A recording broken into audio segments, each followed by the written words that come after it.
কি শফি বন্ধু বাইক কিনে দিবে আমাকে? আসসালামু আলাইকুম। চলেন নতুন এই ভিডিওতে আমার বাইক কেনার ঘটনা শেয়ার করি আপনাদের সাথে। উত্তরার হোন্ডা শোরুমে আসলাম বাইক কেনার জন্য। যাই দেখছিলাম না কেন, মনের মধ্যে অন্য কিছু ঘুরছিল।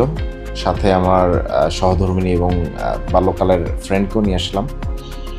তো শেষমেশ সবার পছন্দ আর আমার চোখেও NX200টা নজর কাটলো। কালো রঙের NX200টা, যদিও আমার বাজেট ছিল না। ওই মুহূর্তে আমি আমার এক ফ্রেন্ডকে বললাম এই ঘটনাটা, বসে আলোচনা করছিলাম। সাথে সাথে আমার ফ্রেন্ড বলল, কোনো সমস্যা নেই, তুমি তোমার পছন্দের বাইকটাই নাও, টাকা আমি পাঠাচ্ছি।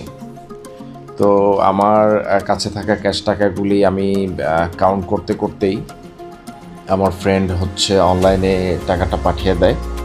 আলহামদুলিল্লাহ, দোয়া রইল সেই ফ্রেন্ডের জন্য। এরই মাঝে আমার জন্য আমার পছন্দের কালো বাইকটা ওনারা নিয়ে আসে। যদিও ওই দিন আজকে মনে হয় বৃষ্টিতে গোসল করে নিতে হবে না?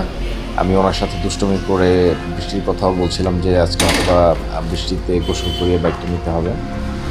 ভাই চাকায় তো ময়লা লাগছে, এটা তো নাও দুষ্টুমির যাবে না। মাঝেই উনি বাইকটা নিয়ে আসলো।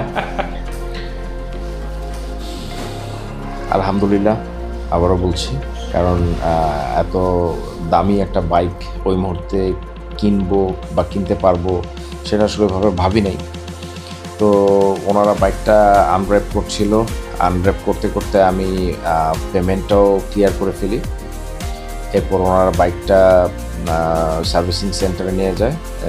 এখানে কিছু জিনিস থাকে স্টকের, যেটা লাগানো থাকে না, সেটা এখানে সার্ভিসে যারা ছিল ভাইরা খুব যত্ন সহকারে লাগিয়ে দিল।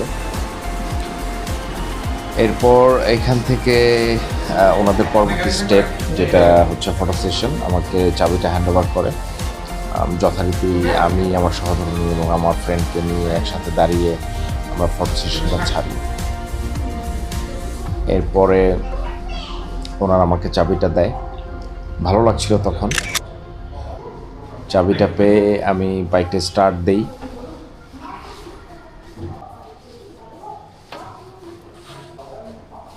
দেখতে পাচ্ছেন গাড়ি স্টার্ট করলাম। এরপরেই আমরা বাইকটিকে নিয়ে উত্তরাতে একটি দোকানে এসে পিপি পলি করার জন্য নিয়ে আসি। ফুলি দোয়া করবেন আমার জন্য, বাইকটা যাতে ভালোভাবে চালাতে পারি। ধন্যবাদ সবাই।